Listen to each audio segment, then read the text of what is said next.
దాంట్లో మీరు 4 మీ మీ పీరియడ్ 4 జరిగాయి. అది purely information exchange of fire. కానీ నల్గొండలో ఒక వ్యక్తి మీ దగ్గరకొచ్చి ఇన్ఫర్మేషన్ ఇస్తాను అని ఒక మాజీ నక్సలైట్ వస్తే, నాకు మీ ఇన్ఫర్మేషన్ వద్దు. మా నెట్వర్క్ మేము డెవలప్ చేసుకుంటాం అని మీరు రిజెక్ట్ చేశారు. ఆయన పేరే నయీం. ఆయన చాలా మంది వాడుకొని గెలిచారు. కానీ మీరెందుకు సార్ దగ్గర రానివ్వలేదు? అంటే అప్పుడు ఏమైంది అంటే అంతకుముందు 99లోనే అంటే నేను 2000 ఏప్రిల్‌లో పోయిన ఎస్పీగా. 99లోనే నేను బెల్లంపల్లి అడిషనల్‌గా ఉన్నప్పుడే ఒక బెల్లి లలిత అని చెప్పి ఆమెను అటు అవును. భువనగిరి ఏరియా అనుకుంటా. ఆలేరు ఓకే. భువనగిరి ఏరియా చంపేశాం. ఈ నయీం యొక్క పాత్ర కీలకం అందులో. ప్లస్ అది ఎంతవరకు పోయింది అంటే అప్పుడు హోమ్ మినిస్టర్‌గా ఉన్నటువంటి మాదిరెడ్డి కూడా రుద్దారన్నమాట దాన్ని. అవును. నాకేం సంబంధం ఆయన లేదు అసలు. జయించాడు అని. ఆయన చేశాడు, ఈయన ద్వారా చేయించాడు అని చెప్పి అనవసరం కాదు. Totally falls. సో దాంతో ఏమైపోయింది అంటే ఇట్లాంటి 2, 3 వేరే సంఘటనలు కొంచెం జరగటం అట్లా జరిగినాయి. హ్మ్. ఇట్లా సిఎల్సి వాళ్ళను ఏపీ సిఎల్సి వాళ్ళను ఈయన చంపడము లేకపోతే ఈయన వాళ్ళపైన అటాక్ చేయడం అది అట్లా. పురుషోత్తం వాళ్ళు. ఆ, హ్మ్. నేను చెప్పినాను ఇట్లాంటి వాళ్ళని మనం ఎంకరేజ్ చేయొద్దు. ఆయన మన కేఎస్ వ్యాస్ మన ఎవరైతే గ్రేవన్స్ను స్థాపించిండో మెయిన్ మూల కారణము ఆయన చంపిన కేసులో కూడా ఉన్నాడు వీడు. అవును. సో అట్లాంటి వాడిని పట్టుకొని మనం ఎట్లా చేస్తాము. ఆయన సరెండర్ అయిన తర్వాత ఆయన కొంతమంది పోలీస్ అధికారులు ఏదో వాడిని ఉపయోగించుకొని మనం ఏదో చేసుకోవచ్చులే కొంత వీళ్ళను అంటే ఉద్దేశం మంచిదే. హ్మ్. వాడిని ఉపయోగించుకొని మనం ఎక్స్ట్రీమిస్ట్లను ఇన్ఫర్మేషన్ లాగొచ్చు చేయొచ్చు అని ఏదో లెక్కలేసుకున్నారు. నేను చెప్పిన నేను ఛార్జ్ తీసుకున్న తర్వాత కలిసాడండి మీ దగ్గరకొచ్చి? నా ఫస్ట్ మీటింగ్లోనే ఇప్పుడైతే ఛార్జ్ తీసుకున్న తర్వాత ఫస్ట్ మీటింగ్ పెడతాం కదా మన ఆ, ఇన్స్పెక్టర్లతో డిఎస్పీలతో పెడతాం కదా. దాంట్లో చెప్పిన నేను ఇక్కడ ఎస్పీకి ఉన్నంత వరకు ఈ జిల్లాలో ఎంటర్ కావద్దు. వాడు ఎంటర్ అయితే మాత్రం ఎవరు ఏరియాలో ఎంటర్ అయితే వారికి మరి బాగుండదు. నేను మాత్రం దాన్ని నచ్చను. నాకు ఇష్టం ఉండదు ఇట్లాంటివి. మనకు చేతగా కాదు వాడిని ఎంకరేజ్ చేసేసి మనం వాని ద్వారా వచ్చే ఇన్ఫర్మేషన్తో మనం ఆపరేషన్ చేయడం ఏంది, నేను ఎట్టి పరిస్థితుల్లో అలో చేయనని చెప్పి చాలా క్లియర్గా చెప్పిన. ఓకే.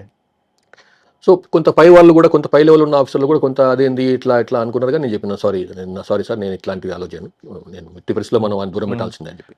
ఇది అయిన తర్వాత మీ సుపీరియర్ చెప్పినా వినలేదట కదా సార్ మీరు? అందుకోసమే కొన్ని నెలల పాటు నేను ఇంటర్వ్యూ దూరం ఉంది. అందుకోసమనే ఆహా. ఈ సెన్సిటివ్ ఇష్యూస్ అన్ని అడుగుతుంటారు మీరు ఏదో తీసుకుంటారని చెప్పి నేను దూరం ఉన్నాను. సరే, ఆ తర్వాత ఎక్కడ కలిసాడు ఆయన మీకు? తర్వాత ఆ జిల్లాలో 2 సంఘటనలు జరిగినాయి. ఒకటి ఏదో పేరుండండి ఆయన జిల్లా సివిల్ లిబర్టీస్ కమిటీ సిఎల్సి ఆయన డిస్ట్రిక్ట్ ప్రెసిడెంట్ ఏదో పేరుండే అజాం గోరియా సార్? కాదు సమ్ సచ్ థింగ్ అట్లా నాకు గుర్తు రావడం లేదు. కానీ ఆయన చంపేశారు. ఉదయం పూట 10:30 ఆ టైంలో ఆయన ఏదో వాళ్ళ ఏపీసీఎల్ సంబంధించిన మీటింగ్ పెడుతుంటే ఇక్కడ భువనగిరిలోనా? కాదు నల్గొండ టౌన్లో. ఓకే. నల్గొండ టౌన్లో మా ఆఫీస్ నుంచి జస్ట్ 1.5 కిలోమీటర్ కూడా లేదు. ఏపీసీఎల్ సంబంధించిన మీటింగ్కి సంబంధించిన కరపత్రాలు ఏదో పేస్ట్ చేస్తున్నట్టున్నాడు, వాల్ రైటింగ్స్ ఏదో చేస్తుంటే 10:30 లేవని ఉదయం పూట ఆ రోజు సండే నాకు బాగా గుర్తుంది. ఆయన మీద అటాక్ చేసి చంపేశారు. పెళ్లి లలితకు చెందినటువంటి కజిన్స్ను 3 ఎక్కడో రంగారెడ్డి జిల్లాలో ఎక్కడో కిడ్నాప్ చేసేసి తీసుకొచ్చి రాచకొండ ఏరియాలో చంపేసి నారాయణపూర్ లిమిట్స్లో ఎక్కడనో బొందబెట్టాను. దాటిని ఏమంటారు వాది పెట్టాను చనిపోయిన తర్వాత. సో ఈ రెండింటిలో మాకు తెలిసిపోయిందంటే 100% ఈయన పాత్ర ఉన్నది, నయీం పాత్ర ఉన్నది, నయీముద్దీన్ పాత్ర ఉందని తెలిసేసి మేము ఫస్ట్ కేసు అయితే ఉందో దాంట్లో ఆయన పట్టుకురావని చెప్పి చాలా స్ట్రిక్ట్గా మా ఆఫీసులో చెప్పినాం. సరే ఏదో జరిగింది, పట్టుకొచ్చారు, తీసుకొచ్చి చౌటుప్పల్ పోలీస్ స్టేషన్లో పెట్టారు. నేను పోయేసి ఆయన్ని ఇంటర్గేట్ చేసినాను. సార్ నేను మీకు ఛాన్స్ సహకరిస్తా, నేను వాన్ ఇన్ఫర్మేషన్ తెలుసు, వీన్ ఇన్ఫర్మేషన్ తెలుసు, నాకు వాన్ చేస్తా వీన్ చేస్తా, ఈ వాటిల్లో నా పాత్ర లేదు, ఈ మర్డర్స్లలో నేను చాలా మంచివాడిని, నన్ను ఉపయోగించుకోండి మీరు, అట్లా ఇట్లా నాతో ఒక రకంగా బేరసరాలు చేసిన మొదలు పెట్టినాను అనమాట. నేను చెప్పిన నాకు తెలిసి ఎట్లా ఉద్యోగం చేయాలనో, నువ్వు ఇచ్చిన ఇంటెలిజెన్స్తో నేను చేసి చేయడం ఏంది, ఇప్పటికీ 3 దళాలు కొట్టేసిన ఇక్కడ నేను, కాబట్టి మీరంటే నాకు చాలా అభిమానం సార్. మరి ఇంకేంది నీకు అభిమానం ఉన్నప్పుడు నువ్వు నాకు ఇచ్చిన ఇన్ఫర్మేషన్ ఏంది, నేను తీసుకునేది ఏంది నీ నుంచి, నేను చేయను, నువ్వు ఇది నేను ముందే చెప్పిన నా జిల్లా ఎంటర్ కావద్దని చెప్పి నువ్వు చేసినావు కాబట్టి నువ్వు జైలు పంపించినావు. సో దానికంటే ముందు ఇంకా వేరే దాంట్లో కూడా అయింది కొంచెం అని చెప్పలేను నేను ఇప్పుడు కొన్ని సో పంపించేసినావు అని. నేను ఎక్కడ పనిచేసిన దగ్గర కూడా ఎస్ఐబిలో ఉన్నప్పుడు కూడా మామూలుగా చెప్పినాను, అట్లాంటి ఇన్ఫర్మేషన్ ఇస్తే మనకు అసలు అట్లాంటి ఇంటెలిజెన్స్ అవసరం లేదు, మనకు అట్లాంటి ఇంటెలిజెన్స్ అవసరం లేదు. మనం అప్పటి నుంచి నాకు కొంచెం నా పైన అనుమానం అనమాట. నేనంటే నాకు పడదు కాబట్టి ఈయన నాకేమైనా చేస్తాడేమో భయం ఉండే. నేను ఎస్ఐబిలో పోయినప్పుడు ఆయన స్టేట్ వదిలిపెట్టిపోయినాడు. బాగా ప్రయత్నం అప్పటికే ఆయన బాగా పోలీసుల సహకారం అయిపోయిన తర్వాత ఇలా రియల్ ఎస్టేట్ పైన పడ్డాడు. ల్యాండ్ రిలేటెడ్ వాటి పైన బెదిరియటాలు. బెదిరియడం అంటే ఎమ్మెల్యేలు ఆయన ముందు నిలబడరు, ఎంపీలు కాదు, అందరిని బెదిరియటాలే. ఆ రియల్ ఎస్టేట్లో వచ్చి మనం బెదిరించి రాయించుకోవటము, వాని భూమి కదండి. అది ఎక్కడ పోయినాడు, బట్ లేకుండా పోయినాడు అనమాట. తెలంగాణ లేకుండా ఆంధ్రప్రదేశ్ లేకుండా పోయినాడు అనమాట. సార్ నల్గొండ తర్వాత శ్రీకాకుళం మా జిల్లా. నల్గొండలో ఇంకోటి ఉందా? చాలా ఉన్నాయి. తిరుమలగిరి పోలీస్ స్టేషన్ ఉండేది. అవును. నేను ఒక పోలీస్ స్టేషన్ విజిట్ కోసం అని చెప్పి సాయంత్రం అరౌండ్ 3:30 టైంలో వెళ్ళిన మన టాటా సుమో బండిలో. నేను నా 2 గన్మెన్లు, ఇంకొక 2-3 ఎస్కార్ట్ మొత్తం కలిసి వెళ్ళినాం. అందులో రామన్నపేట దగ్గర ఏదో అనుకుంటా ఏదో పోలీస్ స్టేషన్ అక్కడ వెళ్ళేసి పోలీస్ స్టేషన్ విజిట్ చేసి రిటర్న్ అవుతుంటే అరౌండ్ 5:30 ఆ టైంలో ఆత్మకూరు సార్, భువనగిరి రూట్లో, రామన్నపేట నుంచి భువనగిరి రూట్లో, రామన్నపేట జానకీపురం జానకి పోలీస్ స్టేషన్ ఉంది అక్కడ. ఆ పోలీస్ స్టేషన్ రిటర్న్ అవుతుంటే అయిపోయిన తర్వాత రిటర్న్ అవుతుంటే తక్కువ సెట్లో వినొస్తుంది తిరుమలగిరి స్టేషన్ పైన అటాక్ అవుతుంది అని చెప్పి, తిరుమలగిరి పోలీస్ స్టేషన్ పైన అటాక్ అవుతుంది అని చెప్పి వాడు అక్కడ తిరుమలగిరి స్టేషన్ వాళ్ళే కేకలేస్తున్నారు అనమాట. అరే ఇదేందని చెప్పి మళ్ళీ అయిపోయింది. ఇంకా కమ్యూనికేషన్ అయిపోయింది. తిరుమలగిరి పోలీస్ స్టేషన్ మళ్ళీ మాట్లాడినా కానీ రెస్పాన్స్ లేదు. రిపీటర్ ద్వారా మాట్లాడినా కానీ రెస్పాన్స్ లేదు. మా ఆఫీస్ నుంచి మాట్లాడినా కానీ రెస్పాన్స్ లేదు. అరే ఏదో అయినట్టుందని చెప్పి మేము వెహికల్ నల్గొండ వైపు వస్తున్న బండిని మళ్ళీ తిప్పుకొని అటు మోత్కూరు మీదుగా తిరుమలగిరి చేరుకున్నాం. అప్పటికి 6:37 అవుతున్నట్టుంది.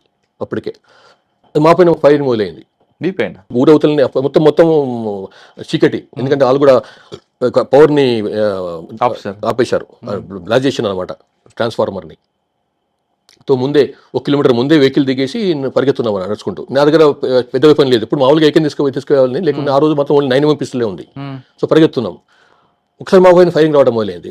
గ్రెనేడ్లు ఇచ్చేస్తున్నారు. అరే ఇదేందని చెప్పి వెంబడే చెట్టు కవర్ తీసుకొని రోడ్డు పక్కనే ఇది కవర్ తీసుకొని పెద్ద పెద్ద కేకలేయడం మొదలుపెట్టినాం మేము. అంటే అప్పటికి వాళ్ళు వెళ్ళిపోయినారు, అటాక్ చేసేసి వెళ్ళిపోయినారు అనమాట వాళ్ళు నక్సలైట్లు. ఆ కేకలేయడం మొదలు పెడితే మేము ఫలానా అని చెప్పి వాళ్ళు మా వాళ్ళు వినడం లేదు, అసలు మా వాళ్ళు ఫైర్ చేయడం మొదలు పెట్టింది మా మీద. అసలు మీరు మా పోలీసులు అని చెప్తారా, మీరు నేను చెప్పిన ఎస్పీ వచ్చినాను, నేను వాళ్ళకి ఎక్స్పెక్ట్ చేయాలి ఇంత ఫాస్ట్గా ఎస్పీ వస్తాడని. అది హార్డ్లీ నేను ఊరి నుంచి నల్గొండ నుంచి రాలే కదా, నల్గొండ నుంచి రాకుండా ఇటు పక్కన మొదల నుంచి వచ్చినా కాబట్టి వాళ్ళు మీరు మా ఎస్పీ ఫైర్ తీసుకుంటారా అని చెప్పి ఇంకా ఫైర్ చేయడం మొదలు పెట్టారు మన వాళ్ళే. మళ్ళీ పరిగెత్తుకొని ఆయనకి ఎదురుగున్న ఇంకా ఇల్లు ఎక్కేసేసి వాళ్ళు చెప్పి ఇట్లా ఎస్పీ గారు ఎవరు, ఆ గన్మెన్ పేరు, ఆ నెంబర్ ఇవన్నీ చెప్తే అప్పుడు మన వాళ్ళు శాంతించారు అన్నమాట. తర్వాత పోయి చూస్తే 2 కానిస్టేబుల్ శ్రీరామరెడ్డి అని సెంట్రీ కానిస్టేబుల్ చనిపోయి ఉన్నాడు. లోపల బడే సాహెబ్ అని చెప్పి హెడ్ కానిస్టేబుల్, ఆయన సెట్టు కానిస్టేబుల్, ఆయన కేకలేసింది ఫస్ట్ అటాక్ అవుతుంది మా మీద అని. తర్వాత నెక్స్ట్ రౌండ్ ఆయన మీద పడ్డది, వాడు పడిపోయింది. ఇంకా దాంతో కమ్యూనికేషన్ లేకుండా పోయింది. నక్సలైట్ తరఫు నుంచి ఇంకోటి చనిపోయినారు, ఒక లేడీ ఆ మెయిన్ రోడ్ మీద పడి ఉంది ఆ బాడీ. ఇది ఏం జరిగింది అంటే సుమారు ఆ టైంలో 5 ఆ టైంలో. ఇది యాక్చువల్గా తిరుమలగిరి ఏరియాలో పోలీస్ స్టేషన్లో ఎక్స్ట్రీమిస్ట్ ఎఫెక్టెడ్ కాదు. ఆ బెల్ట్ అంతా కూడా అటు తిరుమలగిరి కానీ మోత్కూరు కానీ ఆ బెల్ట్ ఎఫెక్టెడ్ కాదు. సూర్యాపేట కిందకి వస్తుంది, సూర్యాపేట సబ్ డివిజన్లో వస్తుంది. కానీ 3-4 కిలోమీటర్స్ పోయిన తర్వాత అక్కడ నుంచి వరంగల్ వాటర్ స్టార్ట్ అవుతుంది, కొడకండ్ల అని చెప్పి, తర్వాత జనగామ సబ్ డివిజన్ స్టార్ట్ అవుతుంది అనమాట. అది హైలీ ఎఫెక్టెడ్. సో అంతకుముందు 1 మంత్ ముందే నేను ఏప్రిల్లో జాయిన్ అయినాను, ఇది ఆగస్ట్లో అయింది, జస్ట్ 3.5 months తర్వాత. జూలైలో నేను ఆ పోలీస్ స్టేషన్ విజిట్ చేసినప్పుడే అర్థమైంది, ఓ నాయన ఇట్లా ఉంది పోలీస్ స్టేషన్, ఏంది ఇది చాలా వల్నరబుల్గా ఉంది పోలీస్ స్టేషన్ అని చెప్పి నేను నా విజిటింగ్ నోట్స్ కూడా రాసిన. ఈ పోలీస్ స్టేషన్ పైన అటాక్ అయ్యే అవకాశం ఉంది, పక్కనే 3-4 కిలోమీటర్స్లోనే వరంగల్ ఉంది, అక్కడ చాలా వెరీ యాక్టివ్గా దళాలు తిరుగుతుంటాయి, ప్లస్ ప్లటూన్ కూడా ఉంది అక్కడ, ప్లటూన్ కూడా తిరుగుతుంటుంది అక్కడ, కాబట్టి ఎంబడే మనం షిఫ్ట్ చేయాలి పోలీస్ స్టేషన్ అని చెప్పి రాస్తూ, ఈ జిల్లాలో ఎక్కడుందా, ఇక్కడ ఈ ఊర్లో ఎక్కడన్నా మంచి, అది ప్రైవేట్ బిల్డింగ్, రోడ్ పక్కన ఉన్న ప్రైవేట్ బిల్డింగ్ అనమాట, చాలా 4 డిఫెన్స్ మెకానిజం ఉంటుంది అక్కడ. అంటే అక్కడ మన వాళ్ళు చెప్పారు, సార్ ఇక్కడ మోత్కూరు రోడ్డుకు ఇది ట్రెజరీ బిల్డింగ్ ఒకటి కడుతున్నారు, ఆల్మోస్ట్ అయిపోయింది, కొంచెం మార్పులు చేసుకుంటే మనం తీసుకోవచ్చు సార్ అన్నారు. నేను పోయి చూసినాను. రాగానే పోగానే వాపసు పోగానే, అప్పుడు ఈ అటాక్ అంటే ముందు చెప్తున్నా, 1 month ముందు నల్గొండ వెళ్ళిపోయిన తర్వాత కలెక్టర్ గారికి లెటర్ పెట్టినాను, ఇది మాకు హ్యాండ్ ఓవర్ చేయండి కొన్నాళ్ళ పాటు, మా కొత్త బిల్డింగ్ వచ్చేంత వరకు అని చెప్పి, కొత్త సైట్ తీసుకొని బిల్డింగ్ కట్టేంత వరకు అని చెప్పి. సో కలెక్టర్ గారు ఆయన ఒప్పుకున్నాడు. సో బట్ లోపల సమ్ సివిల్ వర్క్ అవుతుందన్నమాట. ఆ వర్క్ జరుగుతున్న క్రమంలో అప్పుడు షిఫ్ట్ చేయకుండా ఇక్కడే ఉన్నాం పాత పోలీస్ స్టేషన్లో. అప్పుడు అటాక్ అయింది, ఇది అటాక్ అయింది. సో ఇందులో ఏంటంటే వాళ్ళ ఉద్దేశం ఏంటి, అటాక్ చేసిన తర్వాత వరంగల్ నుంచి కానీ ముందు వరంగల్ నుంచి ముందు ఫోర్స్ వస్తుంది. సో దాన్ని యాంబుష్ చేయొచ్చు అన్న ఉద్దేశంతో ఆ పోలీస్ స్టేషన్కి ఒక 1/2 కిలోమీటర్ దూరంలో, అటాక్ అయిన పోలీస్ స్టేషన్కి 1/2 కిలోమీటర్ దూరంలో టువర్డ్స్ కొడకండ్ల అక్కడ యాంబుష్ చేసుకున్నారు. మొత్తం అక్కడ ముందు తయారు చేసుకున్నారు అనమాట. ఈ అటాక్ అయిన తర్వాత ఇట్లా పోలీస్ ఫోర్స్ వస్తాయి, అటాక్ చేద్దామని ఉద్దేశంతో, వాళ్ళని యాంబుష్ చేద్దామన్న ఉద్దేశంతో. కానీ ఏమైపోయింది అంటే, సో ఆ తిరుమలగిరి పోలీస్ స్టేషన్ అటాక్ అయినప్పుడు వాళ్ళ ఉద్దేశం చెప్పినా నేను మీకు, యాంబుష్ చేద్దామని. సో అందులో వచ్చినటువంటి కమాండరు కిందనేమో సివిల్ గార్డ్ ఉంటుంది, పైననేమో ఏపీఎస్పీ గార్డ్.